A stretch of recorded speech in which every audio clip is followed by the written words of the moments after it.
ನಮಸ್ಕಾರ ಸ್ನೇಹಿತರೆ, ಪುಣ್ಯಕೋಟಿ ಸುದ್ದಿವಾಹಿನಿಯ ವೀಕ್ಷಕರಿಗೆಲ್ಲ ಆತ್ಮೀಯ ಸ್ವಾಗತ. ನಾನು ನಿಮ್ಮ ಮಂಜುನಾಥ್.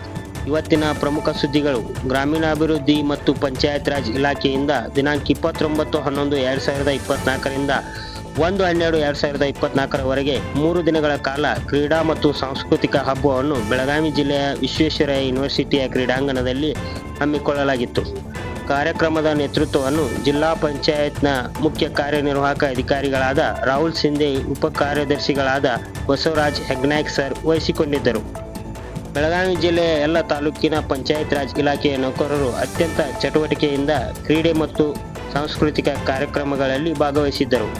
ವಿಜೇತ ಸ್ಪರ್ಧಾಳುಗಳಿಗೆ ಈ ಸಂದರ್ಭದಲ್ಲಿ ಪ್ರಶಸ್ತಿ ಪ್ರದಾನ ಮಾಡಲಾಯಿತು.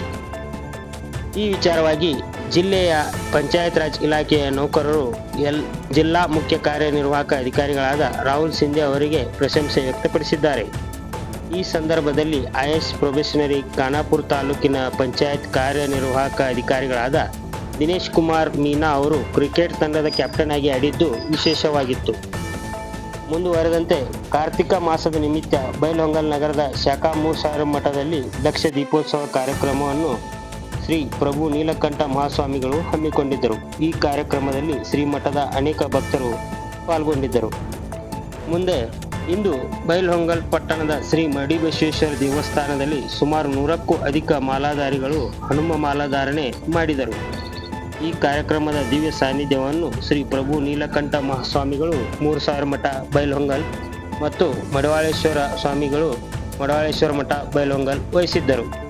ಈ ಸಂದರ್ಭದಲ್ಲಿ ವಿಶ್ವ ಹಿಂದೂ ಪರಿಷತ್ನ ಮುಖಂಡರಾದ ಪ್ರಮೋದ್ ಕುಮಾರ್ ಒಕ್ಕುಂದಮಠ್, ಕಾಶಿನಾಥ್ ಬಿರಾದಾರ್, ಗಿರೀಶ್ ಹರಕೂನಿ, ವಿವೇಕಾನಂದ ಪೂಜೇರಿ, ಮಲ್ಲಿಕಾರ್ಜುನ್ ಏನ್ಗಿಮಠ್, ಅಶೋಕ್ ಸವದತ್ತಿ, ಕುಮಾರ್ ಹೂಗಾರ್ ಮುಂತಾದ ಕಾರ್ಯಕರ್ತರು ಉಪಸ್ಥಿತರಿದ್ದರು.